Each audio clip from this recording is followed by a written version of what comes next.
Hello guys, എല്ലാവർക്കും സഹയാത്രയുടെ പുതിയൊരു വീഡിയോയിലേക്ക് സ്വാഗതം.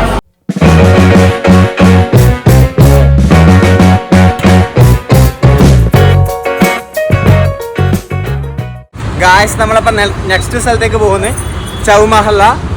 റോജനാണ് സെലക്ട് ചെയ്തിരിക്കുന്നത്. റോജൻ എന്തോ പതിവില്ലാതെ ഇന്ന് ഭയങ്കര ആക്റ്റീവാണ്. സമാധാനം ഉണ്ട്, അതുകൊണ്ട് കുറച്ച് പെമ്പിളേരെ കണ്ട് അതുകൊണ്ടാണ് അതൊക്കെ ഫുൾ ഓണായിരിക്കുന്നുണ്ട്. അത് വേറെ ഒന്നും കൊണ്ടല്ല, ഇന്ന് ഡിസോറിയന്റായി ഒന്നും എവിടെയും വെക്കരുത് എന്നുള്ള ദൃഢപ്രതിജ്ഞ എടുത്തിട്ടാണ് റോജനുള്ളത്. വളരെ ശ്രദ്ധയോടെയാണ് റോജൻ ഇന്ന് നടക്കുന്നത്.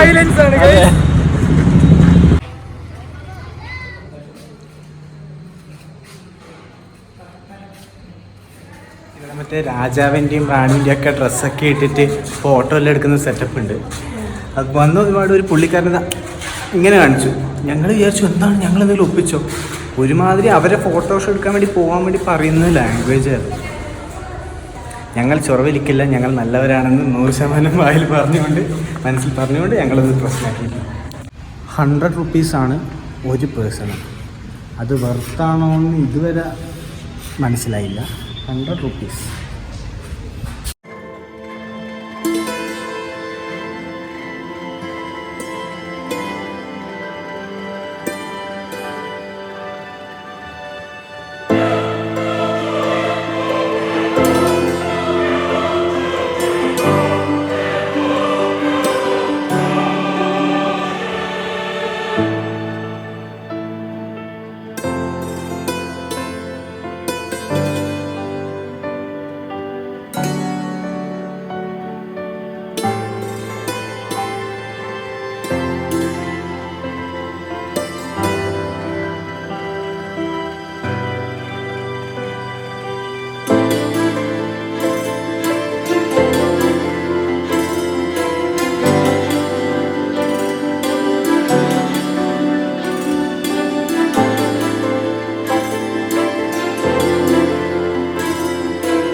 ഇത് മോട്ടോർ ബൈക്ക് ക്ലാസിക്കിന്റെ, അതായത് പണ്ടത്തെ ഒരു വികാരമാണ്. Indian Harley Davidson, royal Enfield എല്ലാം പൊട്ടിക്കാൻ വേണ്ടിയിട്ട് എല്ലാവരും മെയിൻ കോമ്പറ്റീഷൻ ഇവരാണ് ആദ്യം വന്നത്. ഇതൊക്കെ ഇവർക്കൊന്ന് റീസ്റ്റോർ ചെയ്ത് വെക്കായിരുന്നു. ഇവിടെ പണ്ട് കാലത്ത് യൂസ് ചെയ്ത ഫർണിച്ചേഴ്സും കാര്യങ്ങളൊക്കെയാണ്. ഇത് ഓപ്പൺ അല്ല, ഇങ്ങോട്ട് നമുക്ക് ഇവിടുന്ന് കാണാനേ പറ്റുള്ളൂ. നമ്മൾ അങ്ങോട്ട് കയറ്റുന്ന രീതിയിലാക്കിയെങ്കിൽ ഒരു ദിവസം കൊണ്ട് ഇതിൻ്റെ പഞ്ഞിയെല്ലാം എയറിൽ കിടക്കും. 3 ജനറേഷൻസ് ആണ് പറഞ്ഞിരിക്കുന്നത് രാജാക്കന്മാർ. അതിൽ ഫസ്റ്റ് ജനറേഷൻ എന്ന് പറയുമ്പോൾ ഹ്യൂജ് എംപയർ ആയിരുന്നു. സെക്കൻഡ് ആകുമ്പോൾ കുറച്ച് ചുരുങ്ങി. തേർഡ് ആകുമ്പോൾ അത്യാവശ്യം ചെറിയൊരു കുറച്ചായി. ഇതാ ഞങ്ങൾ ടീംസ് പിന്നെയും വന്നിരിക്കുന്നു എല്ലാവരും. എന്താ മക്കളെ ലേറ്റായേ? എന്തായാലും 100 റുപ്പീസിന് കാണാനതൊക്കെ ഉണ്ട് കേട്ടോ. 100 റുപ്പീസിന് ചോദിച്ചാൽ പോകുന്നു വേണ്ട, 100 റുപ്പീസിന് കാണാനൊക്കെ ഉണ്ട്.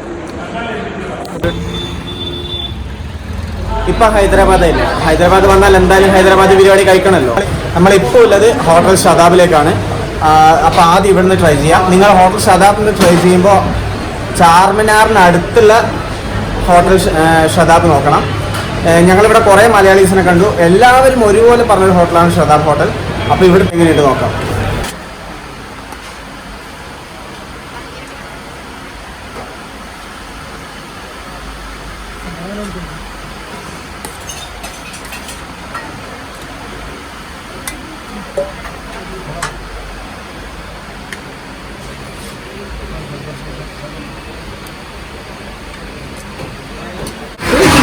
ഈ ഒരു പാത്രത്തിൽ വന്ന് കണ്ടപ്പം തന്നെ റോജന്റെയും ആദർശിന്റെയും ചെറുതായിട്ട് എന്റെയും കിളി പോയി. കാരണം ഇത്ര വിചാരിച്ചിട്ടില്ല. എന്തായാലും ഫസ്റ്റ് ഒന്ന് ടേസ്റ്റ് ചെയ്ത് നോക്കട്ടെ.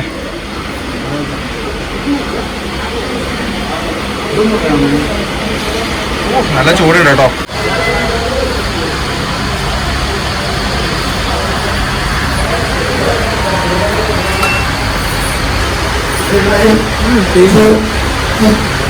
നാട്ടിൽ നയിക്കുന്നതൊന്നും കേട്ടോ ഹൈദരാബാദ് ബിരിയാണി. അത് ഞാൻ പറയാം.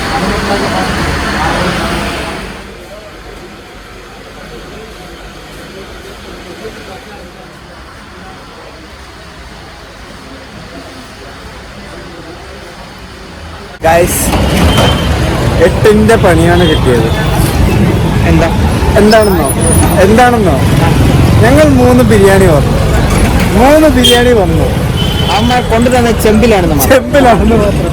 ഞങ്ങൾ പാത്രത്തിൽ ചോദിച്ചു, അമ്മ വലിയ ചെമ്പിൽ കൊണ്ടുതന്നു. എന്നെ അറിയുന്നവർക്കൊക്കെ അറിയാം ഞാൻ എത്ര കഴിക്കും. ഞാൻ തോറ്റുപോയി, അതിന്റെ മുന്നിൽ തോറ്റുപോയി. എന്റേതും ഞാൻ കഴിച്ചിട്ടുണ്ട്, പക്ഷെ അത് ഓവറായി പോയി. അല്ല, പൈസ അതിനടക്കായിട്ടുണ്ട്. പൈസ കുറച്ചുണ്ട്. കാരണം ഒരു ഫുൾ ബിരിയാണിക്ക് ഏകദേശം 310 രൂപയും 25 രൂപയുടെ ഒരു തംസപ്പിന് ഇവർ 30 രൂപയുമാണ് വാങ്ങിയത്. ഫുഡ് കഴിച്ചു, കൊള്ളാം, ഓക്കെ ആയിരുന്നു, നല്ല ടേസ്റ്റ് ഉണ്ടായിരുന്നു. ഹെവി ആയിരുന്നു, ഭയങ്കര ഹെവി ആയിരുന്നു. കാരണം ഞാനും റോജനും മാത്രമേ കംപ്ലീറ്റ് ചെയ്തിട്ടുള്ളൂ, ആദർശ് കംപ്ലീറ്റ് ചെയ്തിട്ടില്ല. ഞങ്ങൾ തന്നെ കംപ്ലീറ്റ് ചെയ്യാൻ കുറച്ച് നല്ല കഷ്ടപ്പെട്ടു. ഇല്ലടാ, ആദർശിന്റെ ഒക്കെ അടിച്ചു പോയി ഗൈസ്. പോയി, നല്ല ബുദ്ധിമുട്ടായിരുന്നു ഫിനിഷ് ചെയ്യാൻ വേണ്ടിയിട്ട്. ഇനി കമ്പാരിസൺ എന്ന് പറയാനൊന്നും രണ്ട് സ്റ്റൈലാണ്. ഒന്ന് ഹൈദരാബാദി സ്റ്റൈലും നമ്മൾ കേരള മലബാറി സ്റ്റൈലും വെവ്വേറെയാണ്. പക്ഷേ എനിക്ക് ഇഷ്ടം പൊതുവെ നമ്മളെ കേരള, പ്രത്യേകിച്ച് കണ്ണൂരിലെ MRA, MBK സോഫ്റ്റ്, അതൊക്കെയാണ് എനിക്കിഷ്ടം. ജീരക സാമ്പ റൈസിലെ ഇതെനിക്ക് അധികം ഇഷ്ടപ്പെട്ടു. നല്ല ടേസ്റ്റ് ഒക്കെ ഉണ്ട്. നാട്ടിലെ ഹൈദരാബാദി ബിരിയാണി, അതായത് ബാംഗ്ലൂരിലും നാട്ടിലും ഹൈദരാബാദി എന്ന് പറയുന്ന വിൽക്കുന്ന സാധനമില്ലേ, അതല്ല ഹൈദരാബാദി. അത് ഇവിടെ വന്നപ്പോൾ എനിക്ക് മനസ്സിലായി. Far better than that. But still എനിക്ക് മലബാറി ബിരിയാണി തന്നെയാണ് ഇഷ്ടം. കഴിക്കാൻ പറ്റില്ല ഒടുക്കത്തെ എന്താ പറയുക ക്വാണ്ടിറ്റിയാണ്. ആ ഒരു ചെമ്പാണ് കൊണ്ടുപോയി വെച്ചത് ആദ്യം. അത് കണ്ടപ്പം തന്നെ ആ പുള്ളിക്കാരൻ കളിയാക്കി ചിരിച്ചതിൻ്റെ അർത്ഥം, ആദ്യം നമ്മൾ ഓർഡർ പറയുമ്പോൾ പുള്ളിക്കാരൻ കളിയാക്കി ചിരിച്ചായിരുന്നു. അതിൻ്റെ അർത്ഥം ആ പാത്രം കൊണ്ടുവന്ന് നമുക്ക് മനസ്സിലായി. ഒരു ചെമ്പുണ്ട് ഇങ്ങനെ കൊണ്ടുവന്ന് വെച്ചിട്ട്, ഒരു ചെമ്പും ചെറിയൊരു സാധനം. എൻ്റെ അത് കണ്ടപ്പം തന്നെ കളി പോയി. ഞാനും റോജനും കഷ്ടപ്പെട്ട് എങ്ങനെയോ കുത്തിക്കയറ്റി. ആദർശ് തോൽവി സംബന്ധിച്ച് പിന്മാറി. ഇനിയിപ്പോൾ ആ റെസ്റ്റിൽ ആ ക്ഷീണം തീർക്കാൻ കുറച്ച് തന്നെ റെസ്റ്റ് എടുക്കട്ടെ. ഇന്നത്തെ വീഡിയോ ഇവിടെ വെച്ച് അവസാനിപ്പിക്കുമെന്ന്. നാളെ നമ്മൾ രാവിലെ തന്നെ ഗോൽക്കൊണ്ട ഫോർട്ട്, അതിനുശേഷം വൈകുന്നേരം 5 മണിക്കാരിലെ ട്രെയിനിന് പോകണമെന്നാണ് ഇപ്പോൾ പ്ലാനിലെ. അപ്പം നാളെ കാണാം. വീഡിയോ ഇഷ്ടപ്പെട്ടെങ്കിൽ ലൈക്ക് ചെയ്യുക, ഷെയർ ചെയ്യുക, സബ്സ്ക്രൈബ് ചെയ്യുക, സപ്പോർട്ട് ചെയ്യുക. പുതിയൊരു വീഡിയോ ആയി വരുന്നവരെ ബൈ ഫ്രം സഹയാത്രികർ.